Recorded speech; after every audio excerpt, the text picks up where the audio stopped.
بسم الله الرحمن الرحيم. Masalah yang keempat, hukmu riwayati man akhadha ala tahdithi ajron. Hukum meriwayatkan hadis dari seseorang yang apa?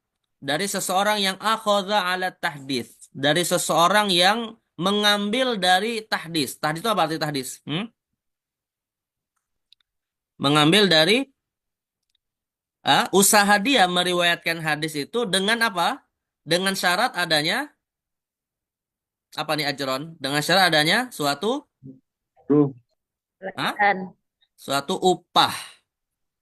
Ya, jadi ketika misalnya gini, ada seorang ulama misalnya ya, ada seorang yang memiliki sanad riwayat hadis misalnya ya. Lalu kemudian didatangi oleh seseorang, saya ingin mengambil hadis dari Anda, ingin meriwayatkan hadis dari Anda gitu, dari jalur periwayatan Anda. Lalu kemudian orang ini mengatakan, ya udah, saya akan berikan kepada Anda periwayatan hadis yang saya terima dari si fulan dan seterusnya sampai Nabi Muhammad, tapi dengan syarat setiap hadisnya saya nilai 1 miliar. Nah, itu ya. Jadi dia mensyaratkan nih upah nih ya. Nah, kira-kira nih orang yang kayak gini diakui nggak periwayatan hadisnya gitu ya. Karena dia kemudian menyampaikan riwayat hadis, ya ada indikator tidak ikhlas gitu ya. Ada indikator untuk mendapatkan keuntungan duniawi. Nah, maka apa kata Syetohan ya? Beliau mengatakan, hukmu riwayati man akhadha ala tahditsi ajron. Ada 3 pendapat ya. Ada 3 pendapat disampaikan oleh Syetohan. Yang pertama apa? La tuqbal riwayatuhu. Tidak diterima ya, tidak diterima periwayatannya indal ba'di, menurut sebagian ulama. Siapa yang mengatakan tidak diterima? Seperti Imam Ahmad bin Muhammad bin Hambal. Kemudian yang juga mengatakan tidak diterima adalah Imam Ishaq bin Rohawaih, dan yang ketiga Imam Abi Hatim ya. Nah, ini punggawa-punggawa dalam ilmu hadis ini ya. Imam Ahmad, Ishaq bin Rohawaih dan Abu Hatim berpendapat tidak diterima hadis dari seorang yang meriwayatkan hadis dengan syarat mendapatkan upah ya. Nah, tapi ada pendapat lain yang mengatakan bahwa itu diterima. Pendapat yang kedua mengatakan tukbal, bisa diterima, nggak masalah. Oh, kok ilmu kan lebih berharga dari apapun gitu ya. Nah, siapa yang berpendapat bahwa periwayatan hadisnya tetap diterima meskipun dia mensyaratkan adanya upah? Nah, dalam hal ini beliau menyebutkan pendapat yang mengatakan diterima adalah Imam Abi Nuaim. Ya, Imam Abi Nuaim Al-Fadl Ibn Dakin. Imam Abi Nuaim Al-Fadl Ibn Dakin. Nah, ini yang berpendapat bahwa periwayatan hadis dari orang yang mensyaratkan upah itu tetap diterima. Jadi pendapat yang pertama mengatakan mutlak tidak diterima ya. Pendapat yang kedua mengatakan mutlak diterima. Nah, pendapat yang ketiga ini mensyaratkan. Bisa diterima, bisa tidak. Tergantung syaratnya ya. Nah, ini apa itu? Imam Abu Ishaq Ash-Shirazi. Ya.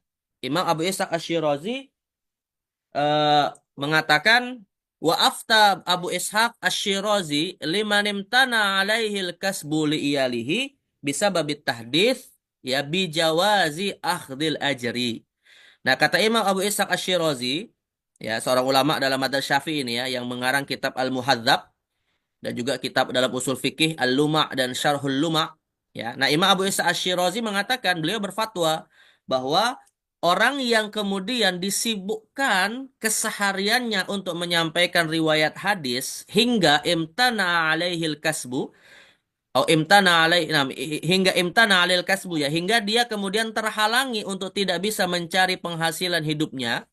Artinya dia karena disibukkan meriwayatkan hadis dari Nabi SAW, kemudian dia tidak bisa nih untuk bekerja mencari nafkah, mencari penghasilan untuk dirinya ya.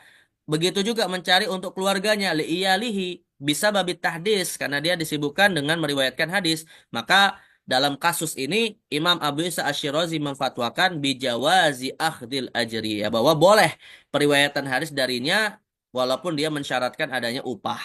Ya. Nah, jadi artinya, Imam Abu Isa Ash-Shirazi memfatwakan kalau seandainya ada orang yang sudah berkecukupan, ada rawi hadis yang sudah berkecukupan secara ekonomi gitu ya, tapi kemudian dia mensyaratkan riwayat hadisnya itu lewat upah, maka Imam Abu Isa Ash-Shirazi sependapat dengan pendapat yang pertama atau yang kedua.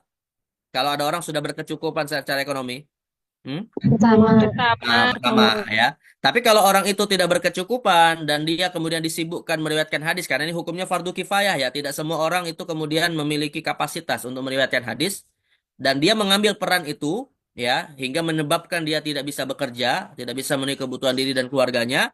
Nah, maka Imam Abu Isa Asy'irazi dalam kasus ini sejalan dengan pendapat yang Dua. yang kedua. Ya, jadi artinya pendapat Dua. ketiga ini dengan syarat.